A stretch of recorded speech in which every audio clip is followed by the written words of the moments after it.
क्यों नहीं दिख रहा कि मैटर सॉल्व कौन करना चाहता है और कौन बढ़ाना चाहता है? मुझे समझ नहीं आ रहा तुम लोग इतने कैसे, दिमाग नहीं है क्या? दिखाई क्या नहीं दे रहा तुम लोगों को? एफर्ट वो ही करता है जो आगे बढ़ना चाहता है या शुरू करना चाहता है चीजों को, और छुट्टा वही है जो नहीं करना चाहता सॉल्व।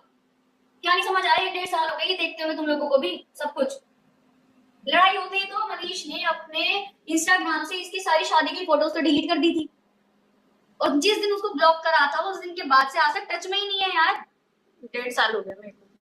1.5 साल से वो लड़की ऐसे ही बैठी हुई है, और कभी ब्लॉग्स अगर आपने देखे होंगे तो वो मेरे साथ दिखे होंगे या घर के दिखे होंगे, औरों की तरफ बाहर घूमते हुए नहीं दिखे होंगे आपको 1.5 साल के ब्लॉग्स। आप पीछे स्क्रॉल करो, सारे ब्लॉग्स यहाँ के चैनल पर जाओ और चेक करो कि ब्लॉग्स है कहाँ के, मेरे साथ होंगे या घर के होंगे, कहीं बाहर घूमते हुए दिखे हैं आपको? 1.5 साल से मैं वेट कर अरे रही यार हूँ। तुम मैक्सिमम लड़कियां हो इसके व्लॉग्स देखने वाली, पढ़ी लिखी भी हो, कुछ तो मैरिड है, बच्चे वाली भी हैं यार। एक लड़की हो करके तुम एक दूसरी लड़की को कह रहे हो कि ये ड्रामा ही कर रही है, ढोंग कर रही है। ड्रामे ढोंग करने होते तो ये सब करते क्या? ये जरिया है बताने का और बोलने का। जब जरिए सारे बंद कर देते हैं ना, साथ बैठने के, बात करने के, जब इंसान यही करता है क्योंकि इनकी फैमिली तो इसी से जुड़ी हुई है, इनको तो इसी में मजा आता है। थोड़ा दिमाग लगाओ यार, कैसी बातें करते हो तुम लोग? किसी के फादर इन लो ऐसी लैंग्वेज यूज करेंगे, तुम लोग उसको सपोर्ट करोगे? और भाई मेरा सर फाड़ देते फिर। और जब इसका सर फट जाता फिर मनीष ने बोला गुंडे गुंडे बुला लेगी, ये कर लेगी, वो कर लेगी। अकेली गई थी मैं। अकेली थी वो? वैसे ही हमें मनीष, डर था कि ये अकेली कैसे गई है, इसके साथ कुछ करना दे।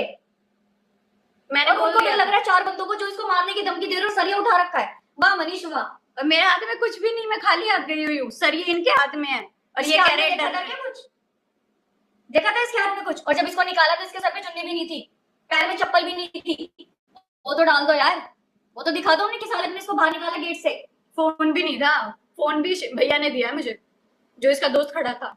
उसने तो शर्म आ गई होगी ना, वो बहन बेटी वाला होगा ना, इसलिए आ गई होगी शर्म। और मनीष को निकाल के बाहर और भाग गया। क्या पड़ी रहा रोड पे गली में? इतने अच्छे हो तुम और ऐसे को कह रहे हो Manish we are with you. अरे शर्म करो, कर्माइए। गलत का साथ दोगे ना तुम्हारे साथ भी गलत होगा। Shame on you guys. हम नहीं कह रहे किसी को सपोर्ट करो, बट सही को सही और गलत को गलत बोलो। ऐसा कोई करनी है जिसमें माँ बेटी ना हो। बहन बेटी सबकी है ना, तुम्हारे भी होगी, तुम भी किसी की बहन और किसी की बेटी हो। हमें कोई शौक नहीं है ये सब करने का, लेकिन अगर गलत बोलोगे और झूठा दिखाओगे तो जवाब तो मिलेगा। हम नहीं बैठेंगे चुप फिर। अगर आपको लग रहा है कि हम लोग ये सब बकवास दिखा रहे हो जो आप लोग, और इसको देख करके चुप बैठ जाएंगे, तो नहीं बैठ सकते यार, सॉरी। और एक और फेक न्यूज फैला रहे हैं कि वहां पे नेहा की मम्मी बेहोश हो गई थी। भाई मेरे घर वाले कोई नहीं आया, ना मैंने पुलिस बुलाई, ना मैंने अपने पेरेंट्स को बुलाया। मैंने कहा मैं शादी करके आई हूँ इस घर में, मैं इसी घर में रहूंगी, या ये मुझे जान से मार दे, मैं आज यहीं रहूंगी, मुझे बात करके जानी है मुझसे। जब इसके दोस्त ने बोला कि भाई वो भी किसी की बहन बेटी है, रोड पे बैठी है गली में, इससे बैठ के बात कर, जब वो आया है बात करने। उसको तो वो तो 1.5 साल से भाग ही रहा है, अभी भी भाग ही रहा है, अब फिर प्रॉमिस करके भाग गया। भाग ही रहा है वो। अगर वो इतना अच्छा होता ना तो बैठ के बात कर लेता।